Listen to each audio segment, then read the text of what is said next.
law enforcement agencies across the country who have truly significant problems in their communities, I think if you dig deep, you'll find out they didn't bother to establish a relationship with those communities. And a lack of doing that will spell nothing but problems for you when something bad happens. 115474, Unit 239. I wasn't working when it happened. I got called in after it happened. All I did was secure the scene, and I can tell you this, it's a really, really sad situation for L'Oreal and her family. Like right after that, we'd get a lot of people yell profanities at us while we're on our traffic stops, you know, when they were passing by, and it happens with any officer involved shooting. You know, it's not, I'd have to be lying if I said, you know, it was Disneyland right after it. For a law enforcement agency, we're fairly diverse. I mean, we, probably better than the average, especially in the state of Arizona. Nationwide, I would think that we do very well. Here in Winslow, about 4.5 months, and it's going well. I mean, Winslow has a diverse population, but it also has had, its share of, recent high-profile incidents. One that happened, last year. Winslow police officer had shot a Native American woman. That creates a lot of controversy, especially when you look at the statistics that show that Native Americans are more likely to die at the hands of police than any other culture in America. When the shooting happened, it kind of blew up. There was protests. I know a lot of Native people, Hispanic people, Black people, and come to find out that a lot of them, they were having a lot of distrust. There's just a lot of hurt still in the Native community here. We got a new chief of police now. He's a great guy. The stuff he's doing, I think, is what we've needed for a long time. Continue to recruit qualified people of all genders, of all races and cultures and background. The biggest barriers that we have right now is lack of interest overall in law enforcement in America. Bad press kills our profession. And my greatest fear is where are we going to be 20 years from now?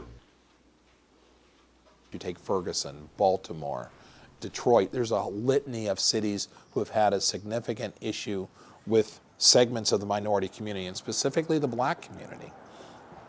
And that resonates with folks. People can't see themselves being a part of an organization that has a reputation of, or there's actual evidence of them treating someone who looks like them in an extremely poor fashion, unprofessionally, and in some cases illegally.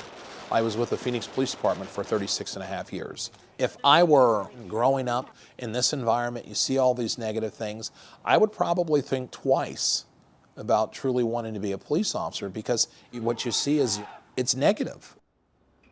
You got to realize that everybody that's watching this, they could be your future police force, that very diverse, very positive police force of the future that you want to have.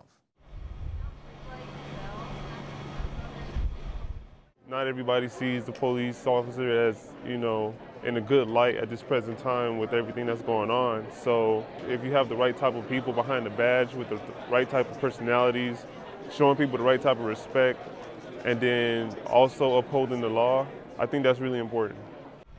It's definitely on my list of what I want to do in life, just because I look up to them so much. Well, I seen and hear that a lot of people don't like the police, but not all polices are bad. Not all polices are gonna be killing Black or Mexican people. Not all of them are racist.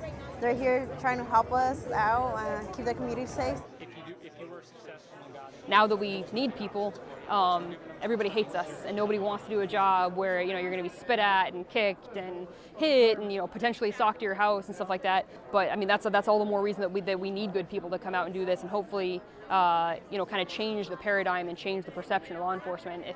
If you feel like there's a problem in law enforcement, then come out and put on the vest and put on the gun and join our team and help be the change that you want to see in the world, kind of type of thing.